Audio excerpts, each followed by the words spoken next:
Thanks for tuning in to another episode about the enslaved community in 1843. Since Kathy covered the 19th slave dwelling in a previous video, which we've named the Littlejohn family home, we'll continue today with the 20th dwelling. There were 8 enslaved persons documented in this household. 48-year-old Jerry Fox, his 44-year-old wife Annie Phelps, and 6 of their children. 26-year-old Patience Fox, 23-year-old Maria Fox, 17-year-old Charity Fox, 15-year-old Mary Fox, and 4-year-old Sophia Fox. Maria's infant son Otis also lived with them. The patriarch of the house, Jerry Fox, was born in September 1795 to Quamini and Dinah. Quamini was one of the 80 enslaved native Africans forcibly brought to the plantation 9 years earlier. The origin of Jerry's surname or second name is unclear. Fox was likely added next to Jerry's name on slave inventories to differentiate him from another enslaved man named Jerry. However, no slave owners with the surname of Fox have been found in the region at that time. Jerry's children were usually listed with the Fox surname on slave inventories as well, although some later descendants carry the last name Copeland. In the early 19th century, Jerry met an enslaved woman named Annie Phelps, who was owned by Joseph Phelps and enslaved on his property.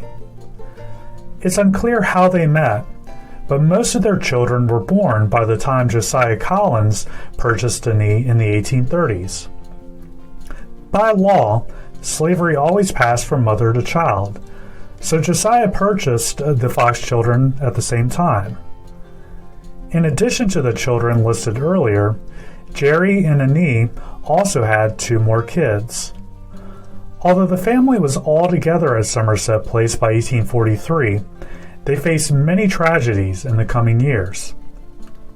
The 3 oldest children living in the Fox household started families of their own, but most of their children died young.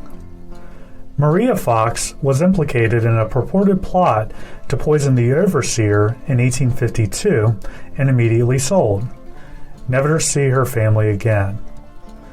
Her son Otis died about 7 years later. Mary Fox also lost her husband when he was implicated in the same poisoning plot. She passed away in 1860, less than a year after the death of her parents, Jerry and Annie. By the time the Civil War broke out in 1861, Patience, Charity, and Sophia were the only surviving adult members of the Fox family, and these women likely cared for their 4 nieces and nephews. Everyone except Patience was taken to Franklin County during the war, but all reunited at Somerset Place after emancipation in 1865. It's unknown what happened to the family as they pursued their new lives in freedom, because the Fox surname was not listed in the 1870 census for Washington and Terrell counties.